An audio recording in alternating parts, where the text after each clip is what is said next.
I'm here with Yiddish opera singer Anthony Russell, who I just heard perform beautifully. And I want to ask you, how did you get here? How did you get involved in this kind of music? Well, what happened was I happened to hear a singer in a Coen Brothers movie, A Serious Man, and he had a beautiful voice. It sounded very much in timbre like my voice, and I wanted to know who this was. And his name was Sidor Belarsky. He was a Ukrainian singer who immigrated to the United States in the 1920s, and his career was concertizing mostly Yiddish art song. And when I saw him in the movie, when I heard him in the movie, he was singing in Yiddish. So all of a sudden, it occurred to me, like, I should take on his repertoire. There really wasn't anybody performing it. So I bought his songbook and I started learning all of his songs, and that's what I've been doing. Beautiful. Well, what would you say you're trying to achieve with this music? I think that this music, which is really rooted in so many ways in the heart of traditional Ashkenazi culture, I think this music has a lot to give artistically and musically and even spiritually. It references in so many different ways the day-to-day life of Jews, their practices, their hopes, their dreams, their spirituality, that it feels, I don't know, it feels like I have almost a mandate to just bring this music, which I find so enchanting to Jewish audiences, to kind of remind them, I guess to a certain degree, of what these roots are and how relevant they are to today. Mm. Yeah. Now, if you looked at 18th century or 19th century Mm-hmm. African American soul music, and you looked at 19th century Eastern European Ashkenazic Jewish melodies, is there anything in common? And kind of what's that point of convergence, which I know is your word? What's that place of convergence? I have a theory that when a culture is trying to retain its humanity and its traditions and its spirituality against the immense odds of oppression coming from the greater culture, it creates sounds that sound a certain kind of way. The music sounds a certain kind of way. The literature runs in a particular direction.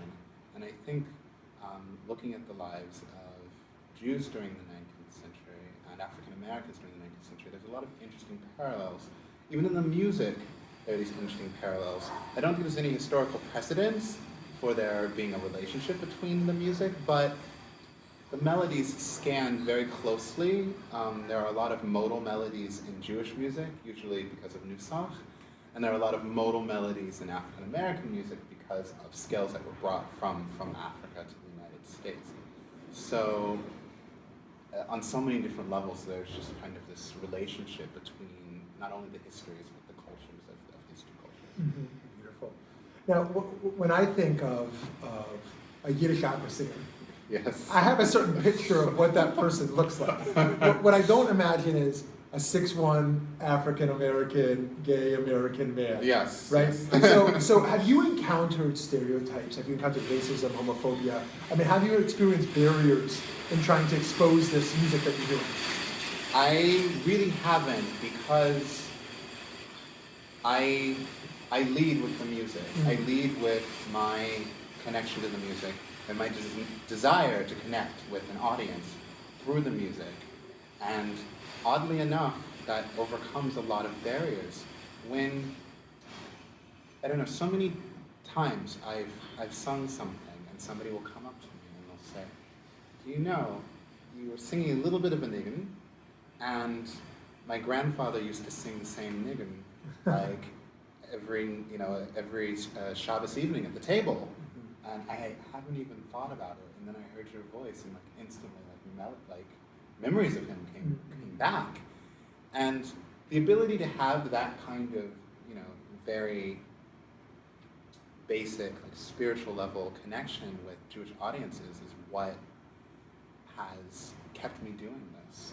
It's an instant connection. I really have not experienced any kind of racism or homophobia or anything like that. I lead with my voice. I try to, you know, I don't know,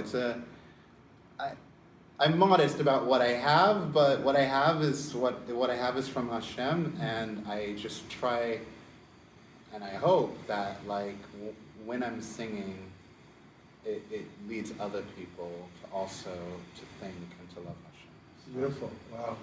What I was struck by was not only your beautiful voice, but how emotionally invested you are. It really is a deep internal experience for you, at least it seems. It is. Yeah. There's a wonderful word, the tefillah, so it's like a Right. prayerful, like, yeah, when I Right. sing, I'm praying. There's an interesting thing about the word avodah, right? So it's prayer, but it's also work.